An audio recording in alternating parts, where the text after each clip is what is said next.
Hey folks, welcome to the channel. I'm Don. I take a philosophical look at things, whether theology, atheistic ideas, scientific, cosmological, all this. And I'm looking at why former CIA operative Andrew Bustamante turned to faith after years of atheism, why he did.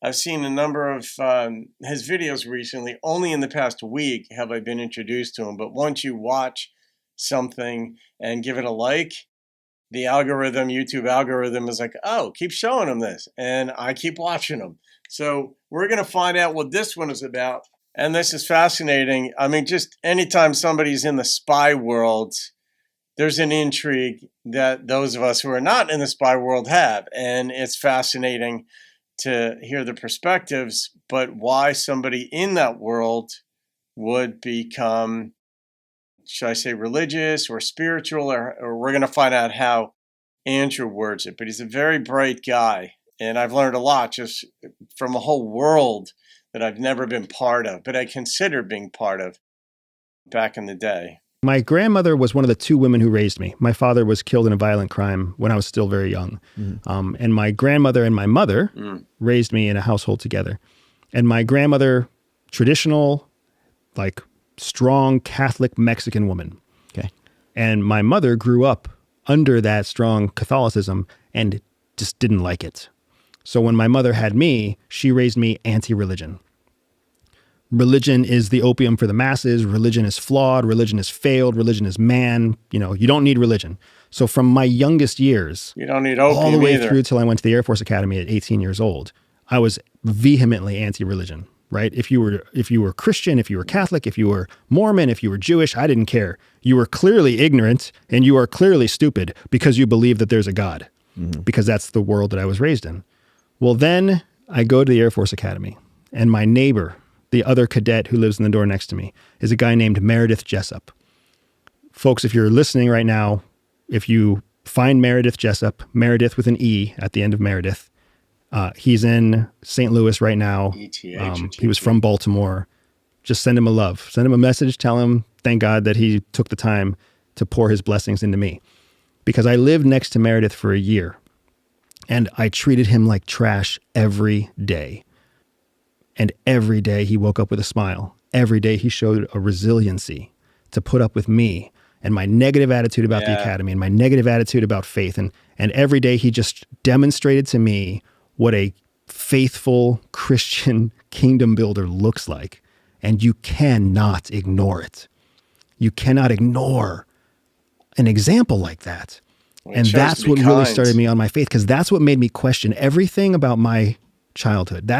How can this kid be so kind and so friendly and so like capable, so willing and so capable to put up with all the garbage I'm putting up with at the academy? I exact same experience. I used to F with Christians and such. And then when I dated the woman who's now my ex-wife, but who I was married to for 20 some years, she was into Bible study back at college, back at Rutgers, where we both went, and she was into that, and I thought it was stupid. And we would debate. When we started to date, she made me read the Bible. Every time before we went out, we had to read the Bible for like 20 minutes or a half hour, and I wanted to blow my brains out, but she was a dance major at Rutgers, and I mean, you put the pieces together what I was interested in, and she was very pretty, all that. So, but there was an intrigue there. But one of the things that I noticed is that, like, she was by and large like really kind, and I came from a family that fought with each other, and my friends and I, we just, it was just, let's get the better of each other, and we trash talked all the time, and in my family growing up, there was no love. There was no expression of it. That was just not how either of my parents grew up. That's not how they. When I started going to Bible fellowship, I saw people being nice to each other. I saw people saying, "Hey, I love you." And I'd never seen that before. I'd seen negativity, but to me, it was just life, And so I can relate to what Andrew is saying. And just as an aside, my surrogate daughter is Mexican, and I love her like no other. And but that's just an aside. I love my Lex, but when you see somebody who's putting up with your shit, and you're coming at them, but they don't come back at you with the usual dickishness that you might expect. It gets your attention. And also bear the brunt of my skepticism and my attitude. And every Yeah. day he did it. And then the next year, he wasn't living next to me anymore. He went somewhere else. And I never saw him again for the rest of my time at the academy. He graduated in my same class. Never saw him again because it was, 3,000 students over the course of however many miles of academy campus. But he changed your life for literally forever, for eternity. For eternity. Changed my life because that planted the seed. And then that question grew on its own. And then another cadet, a guy named Ian Slasnick, invited me to his wedding. And for divine intervention, I couldn't think of a good wedding gift to give him. So when I was invited to his wedding, I decided the wedding gift I wanted to give him was a journal of my journaling my own walk through the Bible. So then I read the Bible every day for about 9 months, and I would journal my thoughts about what I had just read from Old Testament all the way through the New Testament, all the way to the book of Revelations, cover to cover. And I would journal it for him in this separate journal. And then for his wedding, I rewrote the New Testament in my own words. That actually wound up being the undoing of what I had believed about the Bible being the Word of God. But the more time you spend in a given thing, the more it's either going to reveal itself to you favorably or unfavorably, however you discern it. But yeah, he spent his 9 months in it. I took the journal to him and I was like, Ian, I was saved. I was saved in Isaiah when I was reading the Bible on my own, in my bed, in my room. And I took that journal to him and I was like, Ian, this is my gift to you. Thank you for the example that you gave me, for the persistence and the resilience and never straying from being my friend, even when I was not a man of faith and I was the opposite of it. And he took it, he looked at it, he opened it, he saw what it was, and it was like a hot potato. He threw that right back in my arms and he was like, I'm touched. You don't ever let this go. This is something that needs to be with you forever. And it still sits on my bookshelf now. My wife, when she met me and she saw it, she was like, this is so incredibly special. She transcribed the whole thing into a digital file. She made like 4 copies of it. 2 of them sit in a safety deposit box because she doesn't ever want me to lose. The fire burns down the journal. She doesn't ever want me to lose the reflections. And that was my spiritual faith. That carried me. It carries me every day. I have my own ups and downs through my journey. True that. My grandmother recently died, which is all the way back to the beginning of the story. And my mom, who is still as anti-religious as it comes, was there at the funeral along with her sisters and her brothers. And this incredible funeral service in this little church in a little village in Casa Grande, Arizona, where my grandmother died, where she spent the last 30 years of her life. And she was such a pillar of faith, but nobody really knew her. She had 12 or 15 really close friends who were all retired, single ladies just like her. Half of them had passed before my grandmother had passed. And the remaining 5 or so were at the funeral. And all anybody could talk about was my grandmother's faith, her constant, resilient faith, and how she never wandered from it and she never strayed from it. And I sat there and I could see my mother's reaction to hearing that one of my grandmother's biggest, most powerful traits was her faith. And it was such a strange juxtaposition, almost like seeing, a black spot on a color of screen. And well, the parent-child dynamic is very different than the grandparent, grandchild, or the friends and such. I don't have kids of my own. I have like surrogate kids. And I mean, there were some challenges, but not many with them because, they sort of became my daughters in their 20s. So I didn't go through the difficult years, but I can say having run a dance school for 20 years for children, my ex-wife was a dancer. We opened a business. I was on the business side of it, very large. I saw kids, mostly girls from age 1 week, the younger siblings that were just born on up through great-grandmothers. But I saw parenthood every day, at every age, different type, mothers of only children, mothers of 4, trying to get them in and out of the car, mothers that got boys, many, many dynamics going on and how difficult it is to be a parent. And you try to get it right. Every kid is different. You want to treat each one fairly, but you don't treat them each the same. But it's just very difficult to get it, quote unquote, right.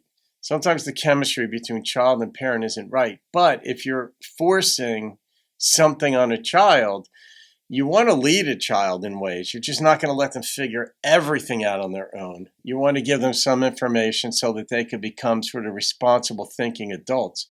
But would anybody would see the difference between his mother and the grandparent, his grandparent, that the difference would be diametrically opposed.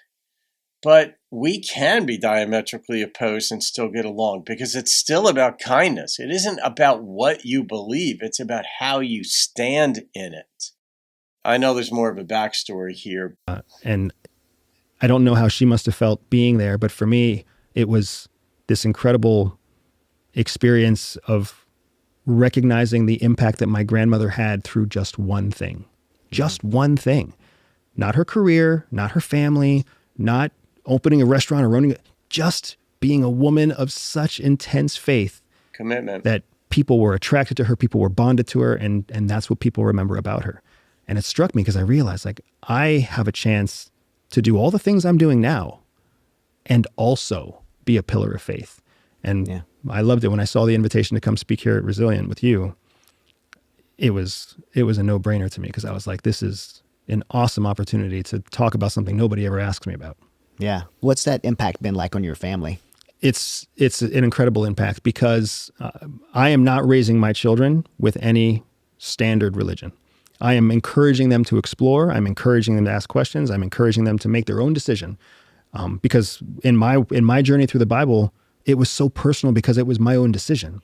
And my wife is Buddhist. My wife was raised as a child in a Buddhist household by a very strict Buddhist mother who proselytized the Buddhism to everybody. Sure. So when I met my wife, she was strictly Buddhist. And then when we had children, she was like, I'm going to raise my kids Buddhist. And I was like, it's a personal journey, but I love you. And I believe that God has me here for a reason. So I'm not going to argue with you. Fast forward now, it's my 7-year-old daughter, my 11-year-old son, my wife of 14 years. She has read the Bible with me.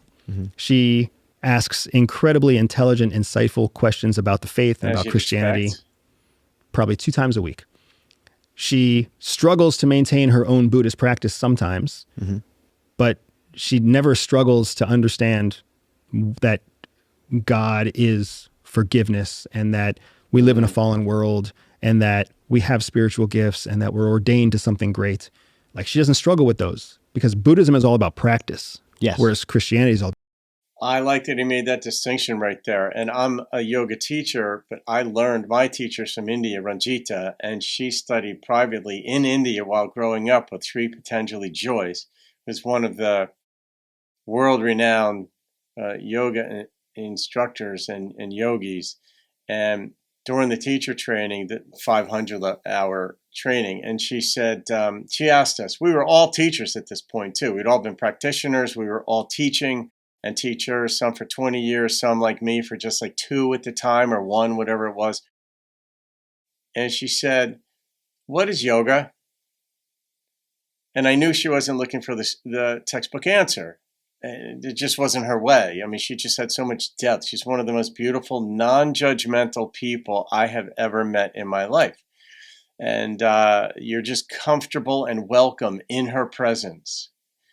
And, you know, different people gave different answers. Some were standard textbook, like it's the union of body, breath, and mind, or it's yoga is a journey, all of which are true. These are unassailable. These are just very personal, and they're true.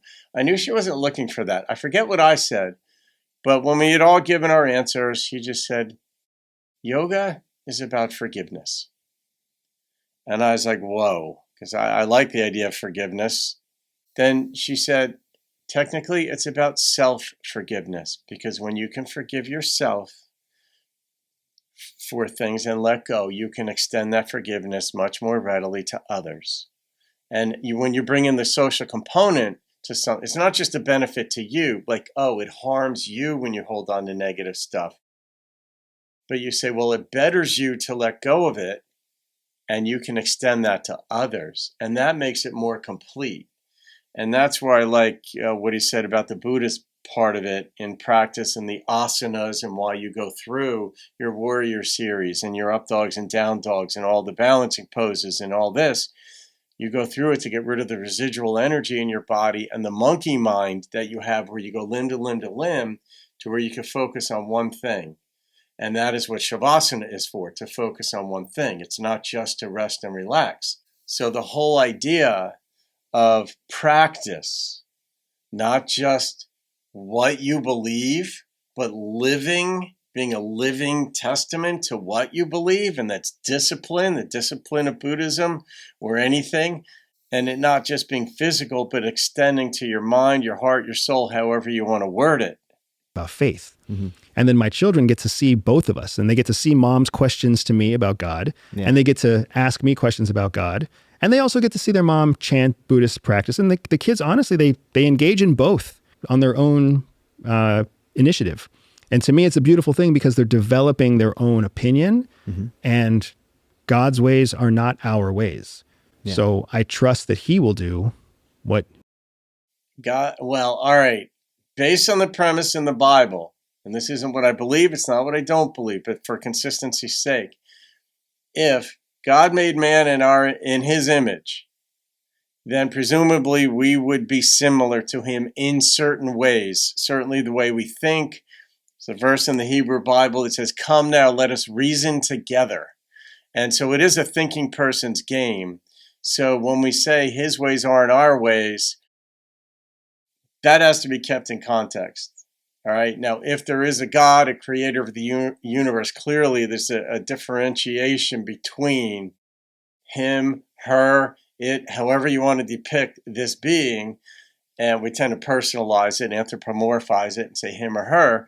But then we presumably have been endowed with similar characteristics, and we want to sort of follow suit. So if God is love, as it's posited in the Bible, and God is forgiving, we want to adopt those traits. Why?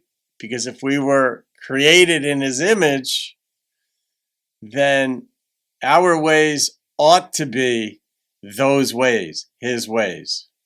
He will what do. He does, yeah. What he does. Man, that's incredibly personal, so I really appreciate you sharing that. I appreciate the question, man. It's like I said, this is Everyday Spy first made mainstream headlines because of my faith. The first time we were ever mentioned was because a Tampa Bay Times author, a Tampa Bay Times journalist, when we lived in Florida, found out from our church that we were two former spies that drove a minivan to church and volunteered on the weekends. So the headline on the Tampa Bay Times article still says to this day, "Former undercover spies drive van and volunteer at church." So our whole company's success started with our faith. So I'm very excited to see how we can grow more with our faith.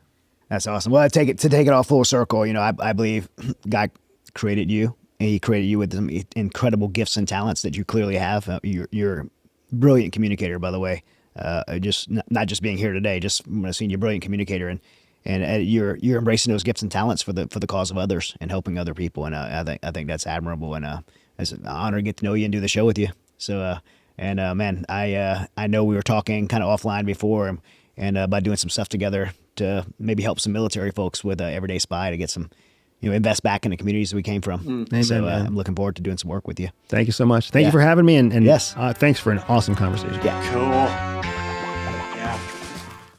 Yeah. I like it. My thing is that some people are going to migrate toward faith in life. And if you got good, kind role models there, I'm all for it. Like, I'm agnostic. I've been involved in fundamentalist Christianity. I've been an atheist. And in my younger years, and and when I was at college, I was a philosophy major, and I'm still a philosopher at heart. I like to think. But the bigger part of me is I believe in compassion, I believe in kindness, and I believe in thoughtfulness. That's how it manifests, and generosity. That's actively giving to others when you can, to help ease their burden or to say a kind word. You need people who are kind in their respective fields instead of these combative ones. And it gets tough because in this world, we're already combatants. I mean, he's a former CIA operative. That is combative by nature. And just you're running covert operations and you've got a goal, and presumably somebody doesn't want you to achieve that goal, whatever it is. Combative. In this world, in a simpler dynamic where, okay, I'm an atheist, I'm sending my kids to school. This one over here is a Christian, hardcore, or Orthodox. Well, Orthodox Jew wouldn't send their kids to public school, but it's a fundamentalist Christian. I'm sending my kids to school, and now the parents are invested in what the school district is teaching their kids. If they're teaching, Darwinism, well, the fundamentalist Christian is going to be upset at that, possibly. If you're reciting the Ten Commandments, then the atheist might be upset at that. Maybe not, but generally, it's not a stretch. That's where it gets it. That's where it's almost unavoidable, where there's going to be conflict between these ideologies. But the way Andrew described his family life with his, Buddhist wife, and he's Catholic, sort of like a protege of his Mexican grandmother. And my second mother growing up was from Mexico, and, she was my best friend's mother, and she became very influential in my life. Even when she'd get mad at us, and man, would she get mad at us and unload. Rightfully so sometimes, other times it was just a hangover, and maybe expecting we were doing wrong and would blast us, but she would still put the dinner plate down in front of us and serve us and be mad. And I was like, wow, she's mad, but still doing something nice for us, like feeding us. It's like in my household, if my parents were mad, that wasn't happening. And I'm like, I don't understand this. But she loved us. We always knew she loved us, no matter how much she was teeing off on us. She had our back. She had our front. She loved us. And so, Andrew kind of has like a special place. His story has a special place in my heart and in my mind, because part of our worlds overlap. Although now I'm agnostic, whereas he's a man of faith. I went from very, very hardcore, deep man of faith, if you will, to having that sort of unravel. But for reasons, I could state my reasons, and they're not angry reasons at all. So, which is why I don't decry or have a problem with anybody who has faith. I don't have a problem with anybody who doesn't have faith. I care about kindness toward one another, and like he's doing with his kids, let them decide. Give the people the information, give his kids the information, let them know what you believe, for example, but don't force it on others, and we'd get along better. So, all right, folks, there you go. Have a great day. See you on another video, and keep thinking and being kind along the way. Hey, folks, if you want to take the personality test that I created for my life coaching practice, which is based on the book that I wrote, put your phone up, turn it on camera, and focus on this, and it'll take you to it. And it'll take you about 20 minutes to complete the test. It's free, and you'll get some information on your personality. It's quite detailed, quite revealing. It's kind of fun as well. And I'll be leaving this QR code up on the wall behind me for my regular videos. So I hope you take it, and I hope you enjoy it.